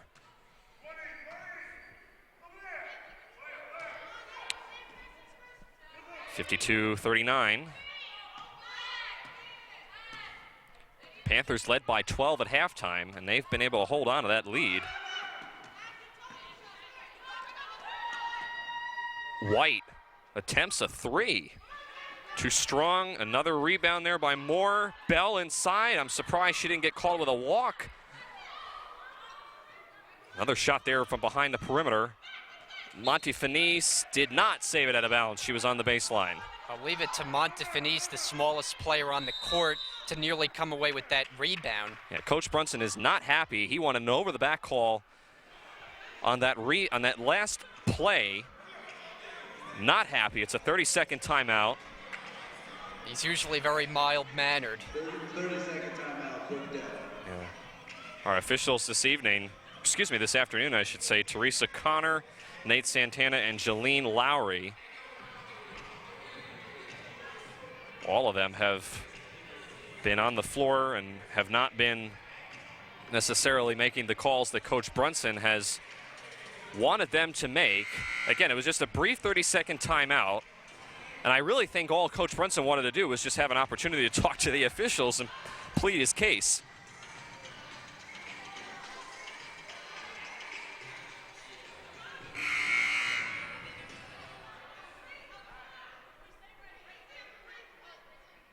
A couple of the men's players making their way in.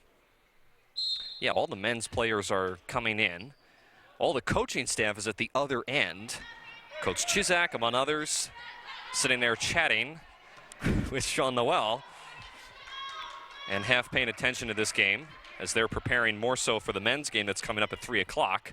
Tipped away there by Montefinis, out of bounds.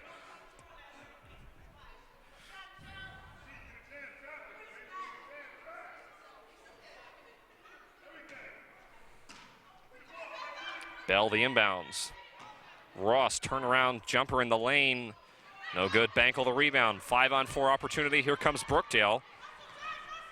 Nice find inside to Montefinis, but she cannot make the layup. Errico there, no good.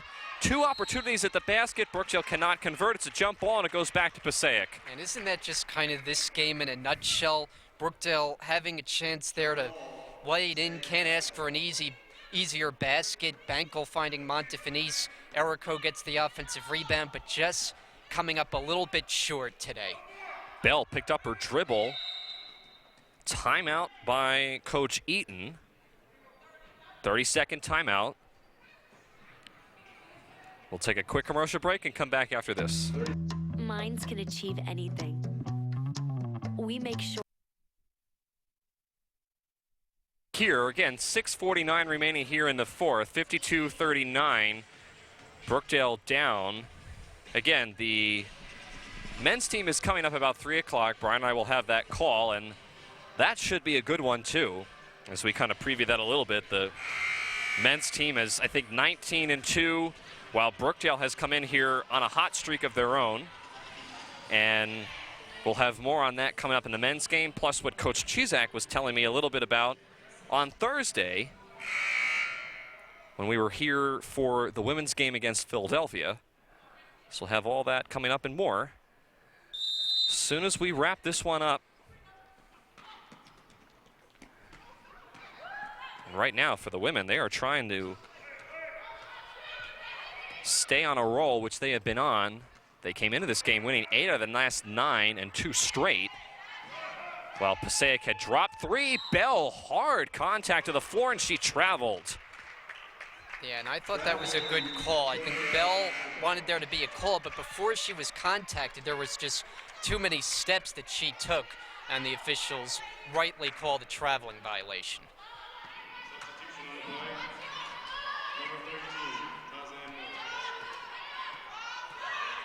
Brookdale's going to have to put some points on the board. Starting to get loud here in the Collins Arena between the two coaching staffs. Errico and Ross are tied up. It'll stay here with 18 on the shot clock.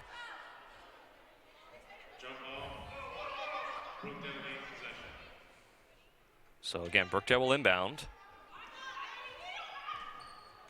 Andrews finds Errico on the baseline, saved it to Rouse, who knocks down the jumper. Critical shot here. Kind of a late release there from Rouse, as she was almost at the end of jumping before she makes that shot. It'll stay there with Passaic. Brookdale is trying to go with this full court press, but that's the second time now in the last few minutes that we have seen Sharon Bell pick up her dribble in the backcourt, and Coach Brunson has been yelling at his team to trap, but nobody is back there to pick her up. Moore bobbled it, but released it fine.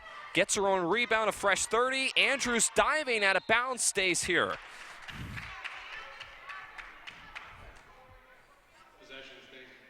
I tell you, Brookdale, they have not given up, but it has just been an ugly game stats-wise, but they are still playing hard, down by 11, approaching the midway point of the fourth quarter.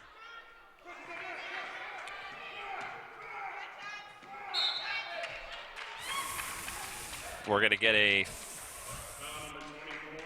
Foul here on Sharon Bell. I didn't see that, Brian. Did you? I thought it was a foul on Chakasha Andrews, actually. I thought so, too. I thought it was going to be a Brookdale foul called defending the perimeter, but Wow. it must have been away from the ball. That's a big call against Passaic. It was either that or a moving screen. We'll have to check on that. Andrews along three. Got it.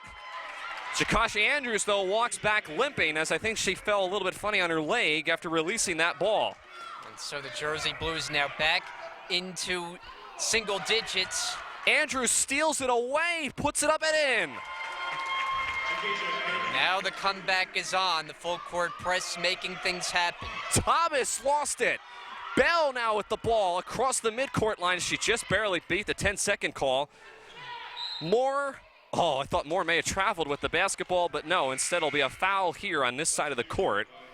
I think on Hermione Bankel. We'll check on that. Yes, it is going to be on Hermione Bankel. That's her second. It's a foul on the floor. Number 33, White, comes out of the game as number 10, Zanaya Thomas, and Melvin come back in. This is Melvin. Threw it away to Bell. Yeah, it's just an unforced error. Bad pass as Bell was open along the baseline. That would have been an open look, and for Bell, who we've seen make that shot and wreak havoc with her offensive game, that was a missed opportunity for the Panthers. And Brookdale on a run here, 6-0, trying to get even closer. This is the closest the Jersey Blues have been in the lead in the last, basically, 3 quarters. Andrews, Erico, bunch of contact inside, jump ball, and possession now will give the ball back to Passaic. I thought Erico may have been fouled inside. There was a lot of contact down there. I thought exactly what you thought. I think Rich Brunson the same, but no call from the officials. Erico steps in, goes over, Melvin, as she goes down to the floor hard. And she is in pain as Coach Eaton is very upset with the officials. And there was an audible scream that was heard after she went down. Yeah, there's a lot of people who are irritated at the officials added to the long list. Coach Eaton thought that there was possibly a foul on Melvin's maybe at another opportunity, and Erico did foul Anaya Melvin. We'll take a break and reset all this after this.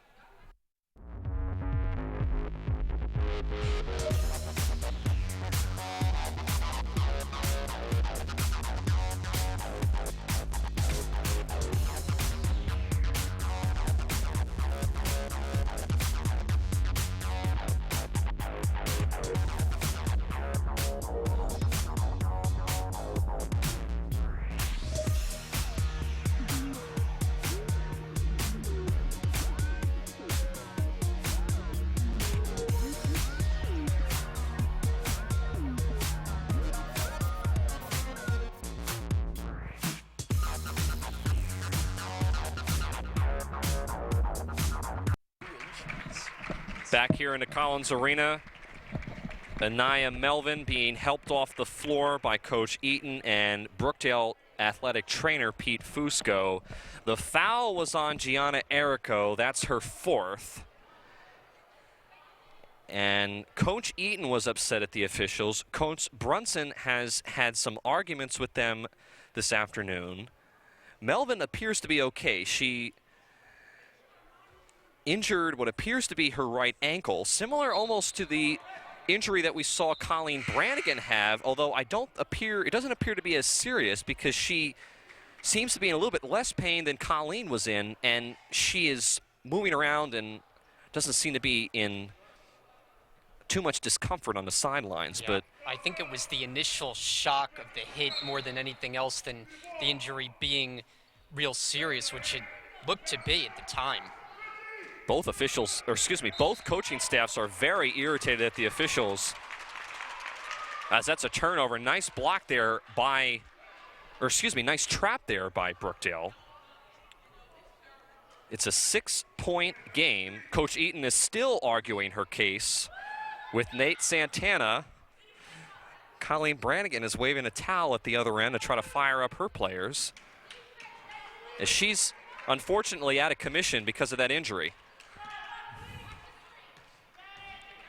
Andrews, left elbow, no good, too strong. Now here comes Passaic the other way. Thomas goes, no, Andrews stripped it away. Finds Errico, and Errico lays it in. It's a 4-point game. Beautifully done. Andrews, the clean strip, doesn't get called for the foul. Oh my gosh. Lions will pick up a foul. This one's really getting chippy here.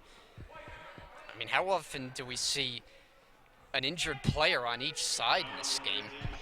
A lot of big hits, and we talked about during the break, the officials starting to let them play a little bit, not calling as many fouls, and that's why we're getting some more hard-hitting basketball going on. Lions bumped in the bell. That's her third. White blocked away by Errico. It'll stay here with 24 on the shot clock. But you mentioned it, Brian. That's why both Coach Brunson and Coach Eaton have been irritated, felt that some of the fouls for their team should have been called. And you can definitely feel the intensity wrapping up several notches over the last couple of minutes as Brookdale has gone on a run. Bell to Thomas, back to Bell. Thomas, a three. No good. Rouse the rebound, and will be a jump ball. We have seen so many of those this afternoon. Possession arrow, though, will go to Brookdale. And not to mention that right now Brookdale is on an 8-0 run. Passaic had a double-figure lead really for most of this game and coming into the fourth quarter. But the Jersey Blues have gone on a big run trying to complete the comeback. Andrews a three. It's a 1-point game. Bankel stole it away. Brookdale can retake the lead on this possession. Andrews floater got it. Brookdale back in the lead. Unbelievable run. Timeout, Coach Eaton. Wow. Can you believe this? Full timeout for Coach Eaton. We will take a break. We got to catch our breath. 3:08 remaining here in the fourth. Back to the Collins Arena after this. Looking for quality higher education at an affordable price? You'll find it at Brookdale Community College. With locations in Lincroft, Freehold, Long Branch, Neptune, Hazlitt, and Wall, and online options that let you study anywhere. At Brookdale, you can train for a new career, earn a diploma, and transfer to a 4-year school hassle-free. Brookdale has small classes and approachable faculty, an honors program, academic support centers, a full student life experience, and nationally ranked sports teams. Visit brookdalecc.edu and... I'm more than just a college student. I'm a marathon runner, a volunteer, and a philanthropist. I'm an employee. I'm a future master's degree holder. I believe the path to a better world is paved with a million small steps. Thanks to Brookdale, I'm already halfway there. My name is Killian Mormon, and I came to Brookdale to explore my passions.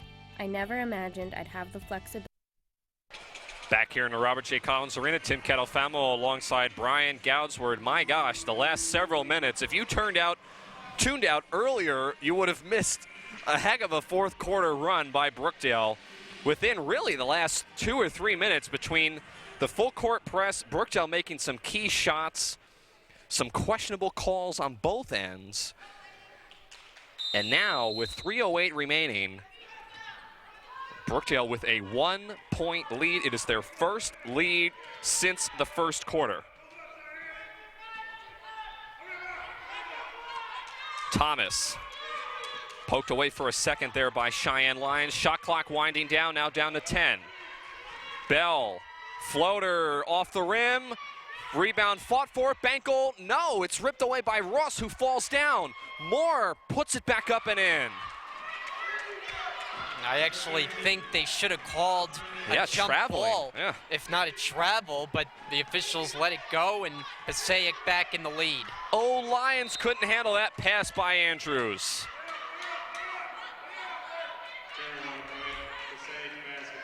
I will say this, Brian, I think this has turned into one of the more exciting games that we have seen all year for the women. Bell trapped in the backcourt. They got to get it across midcourt. They don't. That's a shot clock, or excuse me, that's a 10-second violation, and it's a turnover.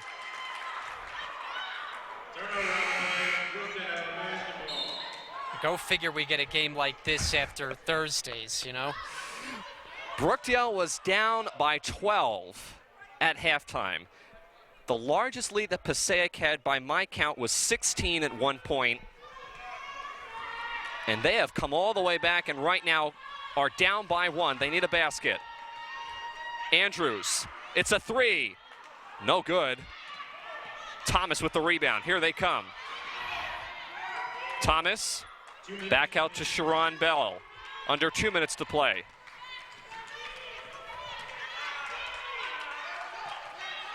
Ross, and that's a foul on Chakasha Andrews. And is that number 4 or 5? If it's on Andrews, it's her 4th. We'll check it in just a moment. 4th. It is her 4th. But at this point, Brian, I think that Andrews is going to have to remain on the floor either way. No question. Just have to hope she doesn't pick up the final foul that would cost her the rest of the game on the bench. Another miss by the Passaic Panthers. That is one thing that they have struggled with mightily in this game. Melvin at the line. Second foul shot is up. Too strong. Moore gets the rebound. She traveled because she fell down. Timeout, Coach Brunson. As you see the men warming up in the background, I think that they realized that this was actually a pretty exciting game, and they came out and they're sticking around. They're waiting to see how this ends. You see Coach Chuzak there in the middle of that. Getting ready to go out there. Now he's actually walking onto the court to go to the stands to talk to a couple people. 1 point game, Brian. This has been a heck of a comeback as Passaic has been down, or excuse me, Brookdale rather, has been down by as many as 12 at halftime. And right now, Brookdale has possession of the ball. They're down by 1. What do you think Coach Brunson is drawing up in that huddle, Brian? I think it's probably running the offense through Andrews, whether it's Andrews taking the actual shot or finding a teammate underneath. That's where the offense goes through, and I would expect nothing less. But just talking about this game, I mean, it's had a little bit of everything, hasn't it? It's had some feistiness. It's had a big comeback. These two in-state rivals in the Region 19. Great action in this one. Offensive foul. Is that on Chakasha Andrews or Rachel Rouse? We'll see for the official word. It's on Andrews. She's gone. Andrews has fouled out of the game on an offensive foul on the inbounds play. No, now hold on. The officials. No, okay. So Andrews I jumped made the gun. sure they got the right number because she knows she would have been sitting if it was on her. It's Andrews. My apologies. It's on Andrews. It's her 3rd foul. But unfortunately, that's a possession lost there by Brookdale. They're still down by 1.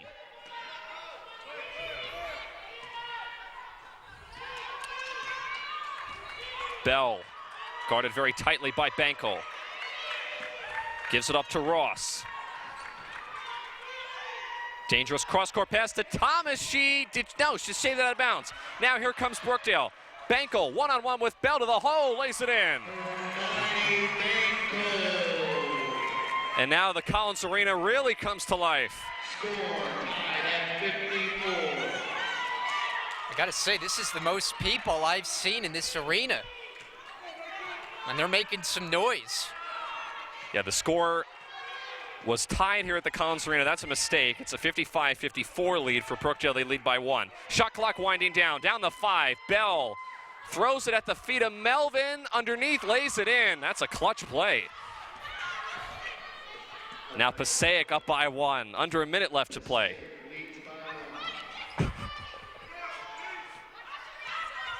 Andrews around the Gianna Errico screen.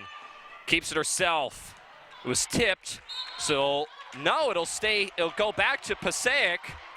The one official signaling tip. You had it right. Brookdale retains possession. Good call by you. Nate Santana on the floor pointed towards Passaic, but it was tipped. That's why I thought it was a surprising call. 14 on the shot clock for Andrews, who inbounds. Rouse Baseline drive. Not even close. She wanted a foul. Bell trapped. All types of contact, goes back the other way. Wow. I must say I love the call from public address announcer Sean Noel as well, who of course is the director of athletics. He loves that job, I tell you. I will tell you, he loves that job as a PA announcer. Unbelievable. 56-55. I thought Bell was clearly fouled there, Brian, in the backcourt. There was all different types of contact, but this has just been the type of game that has been going on. It's been unbelievable. Well, I think the officials may have gotten tired of seeing so many free throws in the first half because they have let them play with a lot more in the second half, and as we talked about, it's gotten chippy at times. We've had an injured player on each side, but the action has been really outstanding in this game. Unbelievable turn of events. Again, I said it a couple times, and I probably sound like a broken record. Brookdale was down by 12 at halftime. Passaic had a huge lead. At one point was 14 points by my count. And Brookdale put on a rally charge midway through the fourth, went on a run, and have closed to within one. They took the lead very briefly. It's been back and forth, and now, coming out of this timeout, Brookdale with 32 seconds will have the ball.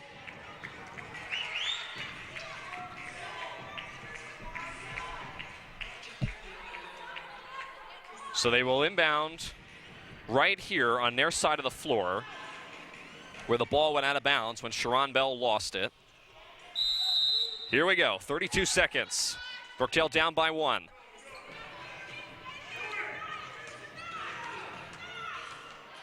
Rouse traveled. Oh, that's a costly mistake. 26 seconds. Oh, dangerous inbounds pass to Bell, or from Bell to, that was Thomas. Bankel has just been everywhere, getting her hands on the ball any way she can. She has been critical for this team on defense in the second half. Bell across the timing line to Thomas. Does Brookdale foul here out of bounds? Where does it go? It stays here with Passaic. I guess they're going to claim Andrews got a piece of that because I thought for a second Passaic threw that ball away. Quickly here, Brian, does Brookdale foul? The shot clock's turned off. Well, they have to if they don't force a turnover. Bell fouled by Bankel. I tell you, Bell was gingerly dribbling that ball. Bankel almost got a steal.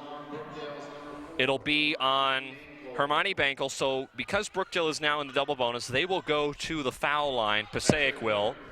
It's a 1-point deficit. This will send Sharon Bell to the foul line. Again, Passaic has struggled from the line. Bell, first one up, and good. If she makes this last basket, Brookdale can still tie with a 3, or they can play the foul game and go back and forth and try to get a quick 2. Bell, second foul shot, no good. Rebound, Bankel. Does Coach Brunson use a timeout? I don't think he has anymore. Bankel the other way, no good. Too strong. Out of bounds, stays here with Brookdale with 5.8 seconds left. No timeouts for either side. They're going to have to play it out. Errico to inbound. Finds Rouse. Blocked away. Thomas. Brookdale did not foul. I don't think they realized that there was 5 seconds left. The foul is on Gianna Errico. She is fouled out. And I'm going to see who's on the line. I think it's going to be Thomas. Oh, this is going to be a heartbreaking loss for Brookdale, coming so close and coming from behind. And, I mean, give them a ton of credit coming back from a double-figure lead, taking the lead at a couple different junctures, but just going to come up a little bit short. Thomas, first one up and good. She can practically ice the game here. I mean, I don't think Brookdale's going to be able to get a shot off with 0.8 seconds, but to put the final nail in the coffin, Thomas can with this final basket. No good. Bell the rebound, and that'll do it. 58-55. Brookdale falls. And this is a heartbreaker. After coming back from such a large deficit and having just a couple of baskets, Brian, that just did not come in, I give him credit. And you certainly have to credit Coach Brunson's team for continuing the fight. But this is something that when Brookdale goes and looks back at the tape, they'll probably see all these missed baskets, all these missed opportunities that, unfortunately for the Jersey Blues, really cost them late in the game. Yeah, and I think, too, the other thing you look at as to how they lost this game in the first half. You know, they fell behind. They got in a hole of, 12, 14 points. And the reason why that lead became as significant as it did was Brookdale's inability to rebound. They just couldn't match up with Passaic on the glass, got into the hole. They were able to come back, give them credit, a great comeback, a lot of good action. It was, hard hitting, as we said, a couple players getting injured, and certainly we have to hope Colleen Brannigan's able to rejoin the team sooner rather than later, because she is very important to what this team does offensively.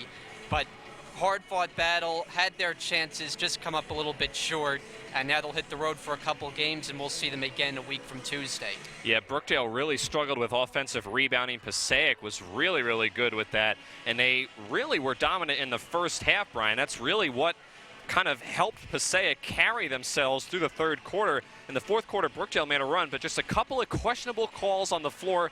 Both sides, both coaches, Coach Eaton and Coach Brunson, were upset at the officials several times. There's a lot of questionable calls that were not called. And, sometimes in a game like this, sometimes it's just one or two calls that make a difference. And unfortunately for the Jersey Blues, that's what happened today. Yeah, they were able to get back in the game when they went to the full court press and forced some turnovers, but just come up a little bit short today. So again, Brookdale falls 58-55 to the Passaic Panthers. We're going to send it now downstairs to Nico Vocatoro, who's standing by for a post-game interview.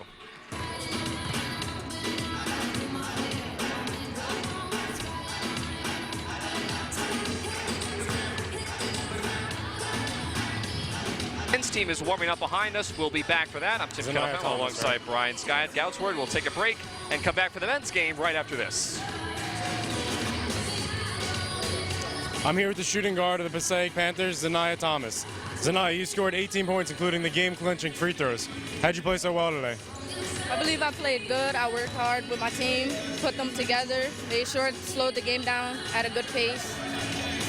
You guys are 10-6 now. How do you feel the future is for the Passaic Panthers? I believe it's good if we continue to work hard and everybody come together and keep pushing. All right, Zanaya, thank you for your time.